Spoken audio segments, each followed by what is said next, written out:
On the piece of paper that I gave you guys, it gives you the history of drug overdoses. If you look at page 22, at the top in the bar graph, you'll see the number of overdose deaths over the past 10 years. And you'll see on this page that it went up 350-some% from 2002, when there were 22 overdose deaths, to 78 overdose deaths.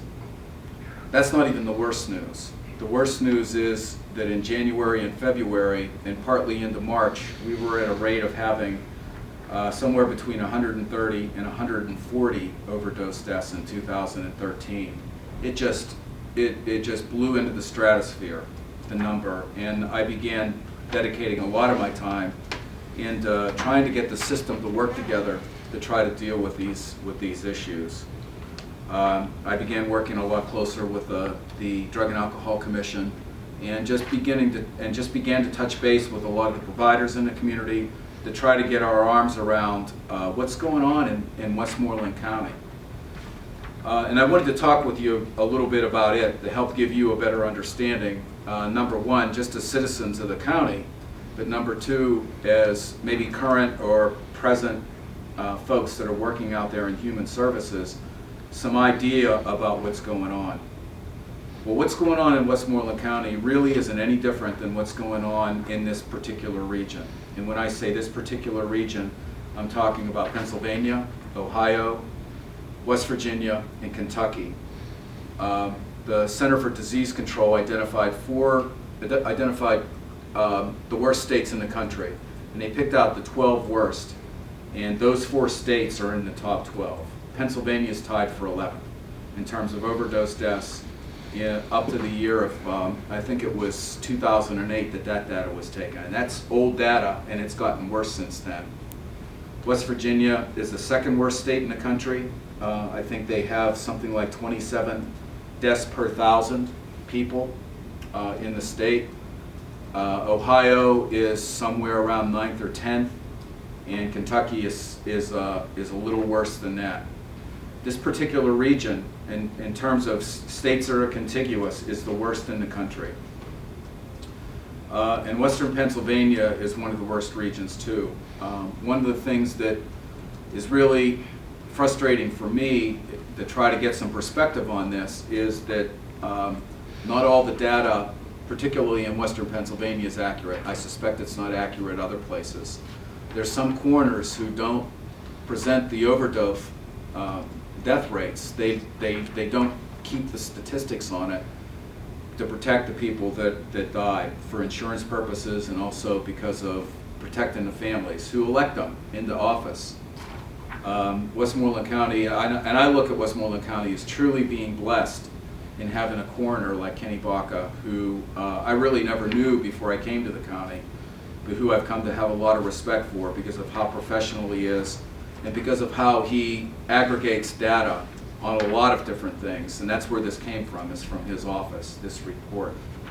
An interesting use of your time would be to go into the county website and to go into the coroner's web page and look at the 2012 coroner's report about suicides, traffic accidents, and other things that are happening to the citizens of the county, because it was eye-opening for me to be able to see that.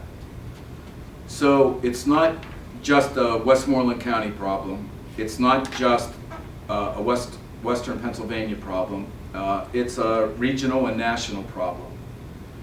And some of the roots of the problem are that there's 4 times more prescription medication being delivered in 2010 as there was in 1999. 4 times more prescription medication being delivered than there was 11 or 12 years ago. Now, what that means is it's more available. What that meant for me when I heard that statistic and when I saw a particular graph is that this graph had something like, was structured something like this. And on the graph it showed how the level of prescription medication delivered had increased over the last 10 or 12 years. but the doctor who presented, and it was a doctor at one of the drug and alcohol forums, it was at the Menneson Forum, he had another line on the graph that showed a mirror image of that line of the number of overdose deaths that happened. I think it was a national figures that he was using, not just Westmoreland County figures. And what that meant for me, it kind of twisted how I thought, because I had always looked at drug overdose issues as a demand issue. You know, if you think of supply and demand, you know, the simplest economic theory there is, supply and demand. I always looked at drug overdose issues as being, if you take away the demand, you'll take away the problem. But this made me start to think that, hey, it may be a supply issue. If the supply is increased that much, perhaps it's the way we're administering the medication that's out there. And another figure that kind of backs that up, that hey, it's not just a demand issue, it's also a supply issue, is the fact that the CDC, the Center for Disease Control, says that 55% of the medication that's used when people die of overdose is gotten for free. What that means is people are either being given prescription medication or they're stealing it. They're going into other people's homes and taking it out of medicine cabinets. A lot of people are like me. I was operated on my knee in 1995, and I was given, I think it was Vicodin, pain reliever at the time. I took it for 2 days, then I just didn't want to take it anymore because I was always a little paranoid about taking pain medication anyway, so I put it in my medicine cabinet where it sat literally for 10 years. And occasionally I'd look and just make sure it was all still there because I had a teenage son at the time, which is really stupid to leave that medication out, no matter how good your kid is. But that's what happened, and eventually I ended up putting it in my safe where it still is today. But that's what a lot of people do, is they take medication for a little bit and they put it away. Or while they're in the process of taking their medication, they leave it laying around. And their family members or their guests, or maybe even they begin giving it away to other people, or people take it from their medicine cabinets. Which, by the way, 2/3 of those deaths that are on that chart are from prescription medication overdoses. Prescription medication overdoses, not heroin, which gets a lot of the press. If you turn this page over, you'll see all the prescription medication, the substance, I shouldn't say prescription medication because it's not all prescription medication.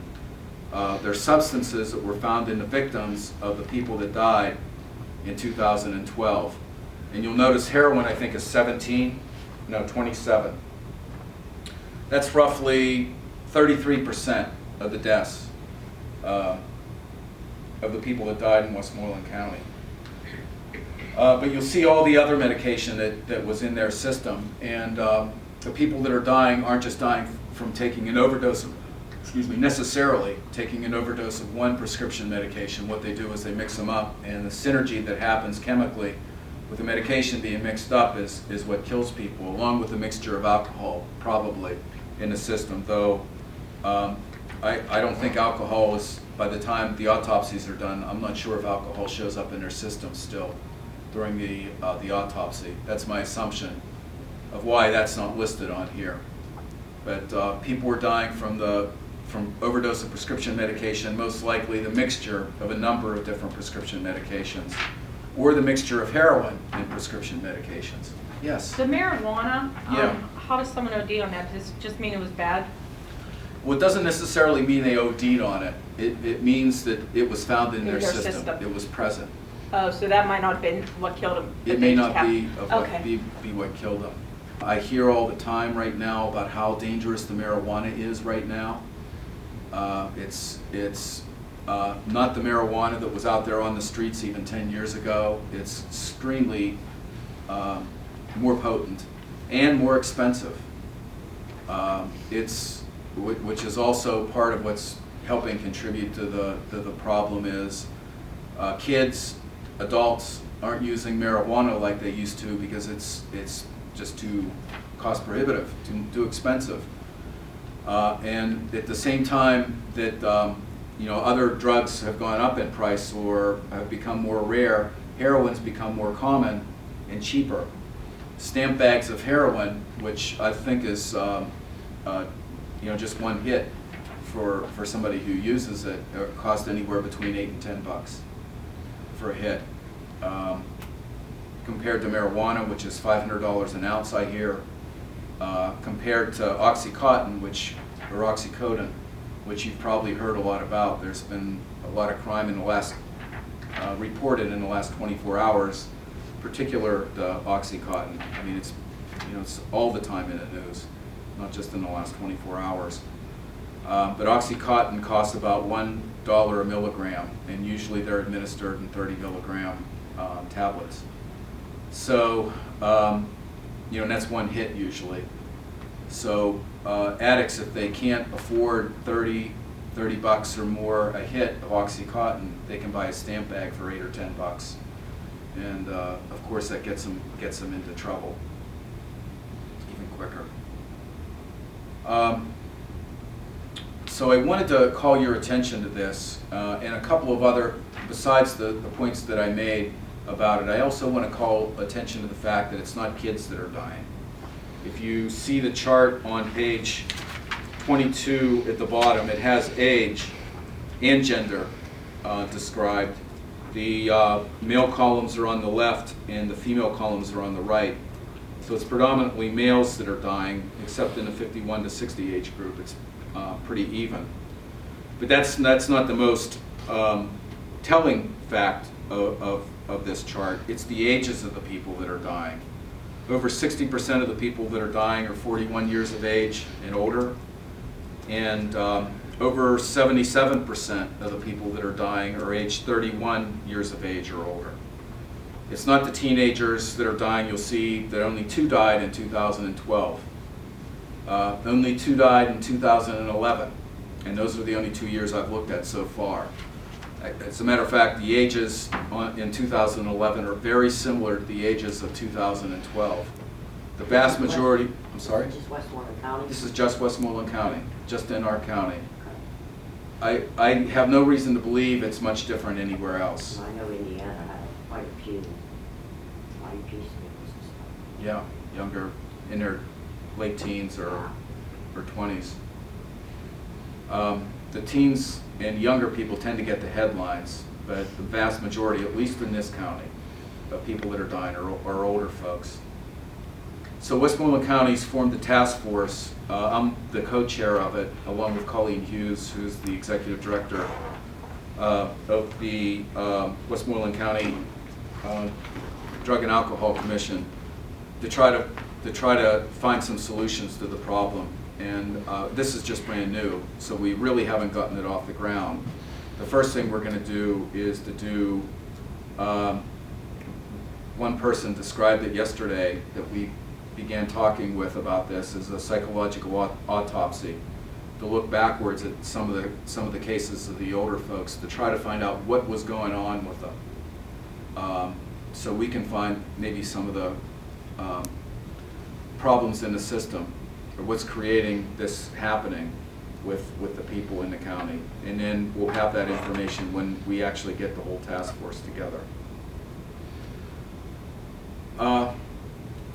Because it's so disturbing, I wanted to make sure I talk with that about you. So are there any questions? Any more questions about that in particular? One thing I want to note is, before I move on to my career, which Michael wanted me to talk about a little bit, is one, that this problem can happen to anybody. There's nobody, no class, no gender, no race that this is particular to. It's not all by, and I'm going to use the word choice.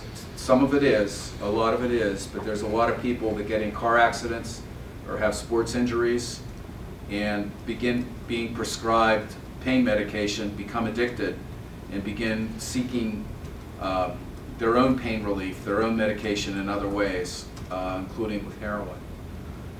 So it's when someone, the typical way the general public looks at this is that well, I don't feel bad for them because it was, you know, they chose to do it. That isn't always the case with addiction. People get addicted, and there's lots of cases of that, of famous people even, that have been prescribed pain medication and have died of overdoses because of injuries or traffic accidents. So I'll leave you with that thought. And lock up your pain medication.